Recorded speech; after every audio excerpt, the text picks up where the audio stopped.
Philippe Cantaréal, bonjour. Bonjour. Vous êtes vice-président secteur public chez CGI Business Consulting et je vous reçois pour évoquer les possibilités qu'offre le numérique en matière de sécurité dans le transport aérien. Alors, le dernier événement en la matière, c'est la mise en place du PNR pour Passengers Name Record en Europe. Est-ce que vous pouvez d'abord nous en rappeler les objectifs ? L'objectif principal, c'est d'utiliser tout le potentiel qu'offrent les données pour mieux cibler en amont les risques en matière de terrorisme et de trafic en tout genre, trafic de drogue, trafic d'armes. Ces données, elles peuvent servir aussi en aval. On appuie aux forces opérationnelles, qu'on parle des douanes, de la police, des services de renseignement, quand elles sont à la recherche d'un individu particulier. Il faut rappeler quand même qu'il y a une directive européenne dont le vote devrait intervenir, on l'espère, à court terme et malheureusement les événements récents auront sans doute pour effet d'accélérer le mouvement et qui va contraindre l'ensemble des États membres à se doter d'un dispositif PNR. Avant ça, malheureusement, certains pays avaient tendance à traîner franchement des pieds, mais les attentats de novembre 2015 ont précipité le mouvement.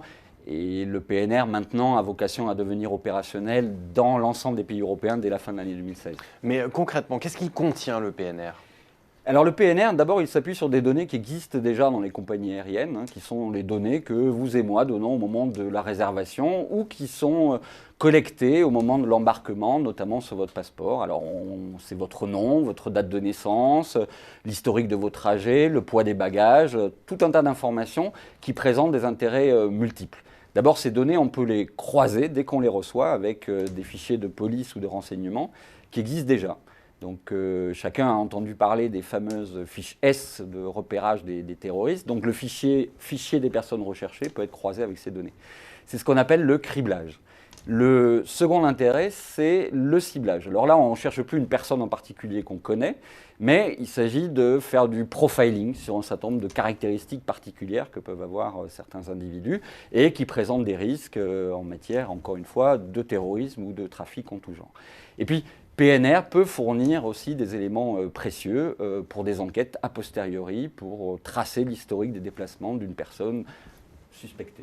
Et du côté des compagnies aériennes, comment est-ce que ce PNR est-il accueilli ? Alors les compagnies, elles, sont attentives à ce que ça ne soit pas une contrainte pour elles, puisqu'elles sont sollicitées par la plupart des pays dans le monde. Et par ailleurs, elles passent souvent par des prestataires pour recueillir ces données, donc la difficulté pour elles de pouvoir les transmettre dans de bonnes conditions.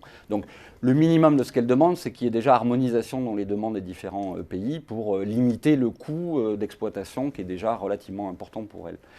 Un autre problème pour elles, il est diplomatique, parce qu'elles peuvent se retrouver totalement tiraillées entre un pays qui les oblige à fournir ces données, comme la France va le faire bientôt, et des pays qui refusent que les données de leurs ressortissants soient transmises à un État étranger.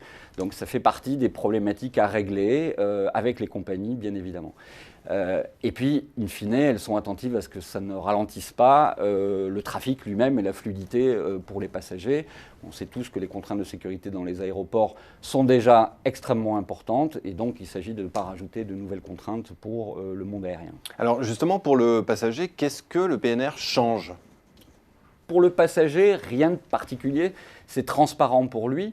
Même si, en tant que citoyen, il peut effectivement s'interroger sur l'atteinte aux libertés individuelles que peut représenter la constitution d'une grande base de données qui recense tous les vols que peuvent opérer finalement chacun des individus. Donc, l'Union européenne et la CNIL ont impulsé un certain nombre d'initiatives pour justement trouver cet équilibre. Il y a un certain nombre de données, par exemple, le régime alimentaire des passagers, qu'on ne peut pas transmettre aux autorités, parce que voilà, on est dans des données sensibles. Plus généralement, la durée de conservation est limitée, pour éviter qu'on puisse remonter trop loin dans le temps. Mais il est clair qu'on est à la recherche constante d'un équilibre entre un système de fichage de grande ampleur et le nécessaire besoin de sécurité, qui reste une préoccupation constante des citoyens. Alors on a bien compris qu'il restait beaucoup de choses à régler. Néanmoins, quelles sont les perspectives que l'on peut d'ores et déjà identifier pour les toutes prochaines années ?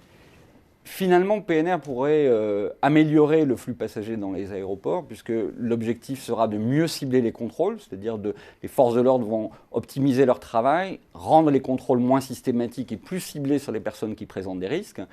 Et puis, pour aller plus loin, PNR devrait permettre de croiser avec d'autres types de données, peut-être des données biométriques, mais aussi de s'étendre à d'autres dispositifs de transport. On pense aux trains, on pense aux bateaux. Et d'ailleurs, ces choses-là se font déjà dans le transport des marchandises. Donc, les perspectives sont immenses pour améliorer les conditions de la sécurité de chacun d'entre nous. Eh bien, merci beaucoup Philippe Cantaréal pour cet éclairage sur le PNR. Merci beaucoup. Merci.